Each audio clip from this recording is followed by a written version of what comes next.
Okay, hi. I promised a friend in Hong Kong that I would explain my theory of time travel to her. And I was going to write it all down to begin with, but it's easier just to make a video and explain it. So hold on, because this is a bumpy ride. A few years ago, when I lived in St. Louis, I was walking out of my apartment one day and I was thinking of a song, a really cool song in my mind. I got in the car and it was playing. And that's happened to me more than once in my life. So I started to think maybe there's a correlation between what I'm thinking and then what's going to happen, say, seconds or minutes into the future. I.e., I think of a song, it's playing, and I actually hear it later on in the future, a couple seconds from then. And it's always something emotional. It's always a song that means something to me or has some sort of significance. Maybe a girl I was dating at the time, maybe when my mom was passing, that whole thing. And then I started thinking, how could this happen? Why would I actually know what's going to play 2 minutes into the future somewhere else that I'm not even there yet?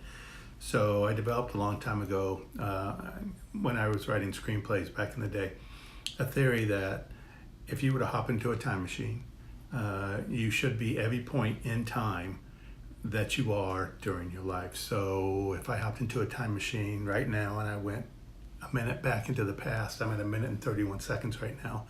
Minute back into the past, where would I be? Well, I'd be here talking about time travel. And if I hopped a minute into the future, where would I be? Well, I'd probably be here talking about time travel still.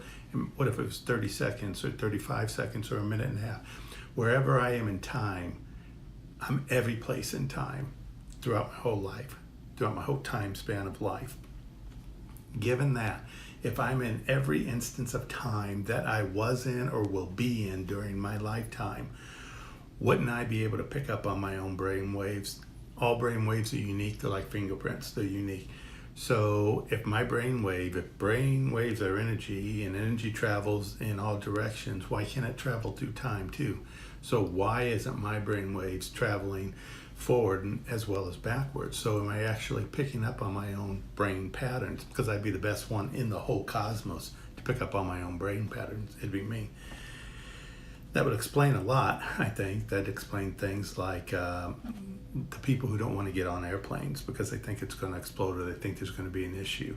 And there is an issue. And maybe it was them sending their own brain waves back in time, and it was such a big and such an emotional thing that they picked up on it. Or the one that thinks something's going to happen to the child if they go out at night, or the ones that think don't go down the alley because there's something bad. And the alley thing's a bad example. That's every horror movie there is. It's the same dumb people that walk down the steps in the houses when the light goes out and their flashlight dies halfway down, yet they continue to go. That's just stupidity, and those people need to be like mooted out of society anyway. But the time travel thing, getting back online with the time travel thing, wouldn't that make sense? So we pick up on our own brain waves. Okay, let's say we do pick up on our own brain waves. Now let's tackle one other thing. Let's tackle a soul. Why haven't we been able to prove a soul? What if, follow me on this, what if a soul is what travels through time with everything else? So we'd never be able to pick up on a soul because that energy, we're always looking for it in the here and now, when it's obviously hopped to the next me in the next future, to the next me in the next future, to the next me in the next future. So my theory is this, that we can pick up on our own brain waves, that they do travel through time. Energy does travel through time. That would explain how I know about future events. That would also explain where my soul is. I don't know what happens once you stop that final you.